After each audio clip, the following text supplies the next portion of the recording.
Round of applause for mothers. I want to give a nice ode to mothers.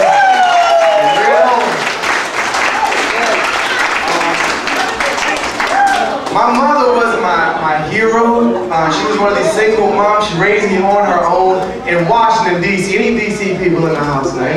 All right, a couple crackheads, man. That's good. No, it's good. I identify with that. To this day, people find out I'm from D.C. They feel the need to remind me that my mayor was a crackhead. And I always have to say, like, I know that. You know what I'm saying? Like, I sold it to him. So, it was the 80s, trickle down didn't reach my family. I had to grab it with entrepreneurial crack selling skills. Make some noise if you know that TV show The Wire. You know that dysfunctional Baltimore, Shakespeare in the hood. I kinda like to think about my childhood as growing up on the set of The Wire. My neighborhood was really tough. My mother was very politically active. She was one of those pro-black, pan-African radical hippies with a radio station takeover, FBI files to her credit. And she didn't like what was going down, and I'll explain how the situation was. Like, just some of y'all are young, you may not understand this, but think about this, it's true. You should never hear a payphone ring. Right? The payphone in my neighborhood rang all the time. Because before there were cell phones and before there were pagers, there was the payphone, and that was like the drug ordering hotline. And my mom liked to play jokes on drug dealers because that's how she coped.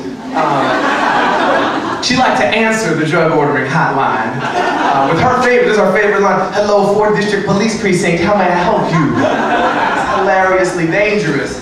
Now, anybody who has kids out there who's thinking about having kids, the formula for keeping your kid correct is to keep them busy. And that was my mom's formula. Like, I couldn't do the crime because I didn't have any time. She overprogrammed my life. I had mad, awkward extracurriculars. Like, I had Black Boy Scouts. Right, that meant I could both love and hate America at the same time. So confusing. I had Taekwondo in case I needed to catch one of those stray bullets in my teeth.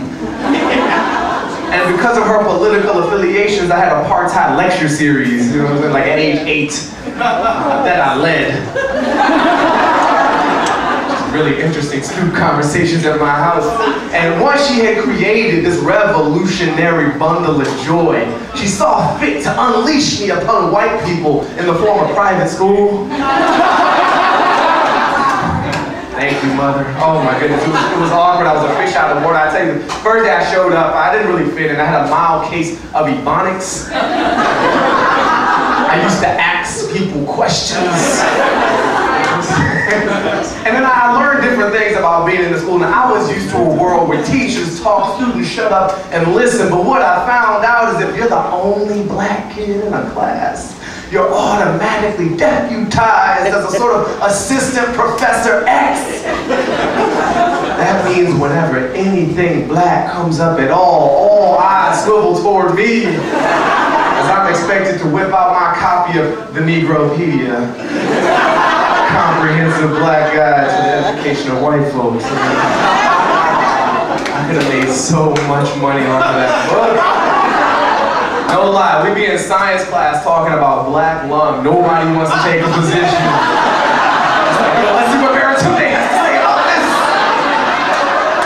Like, I'm not a coal miner, you racist? I don't know shit. But the most eye-opening experience for me was encountering a different type of black person, a type of black student that had been in private school their whole lives. This was so new to me. And the first day of school, I showed up, and this black kid pulls me aside, and he said, "Do you know what an Oreo is?" I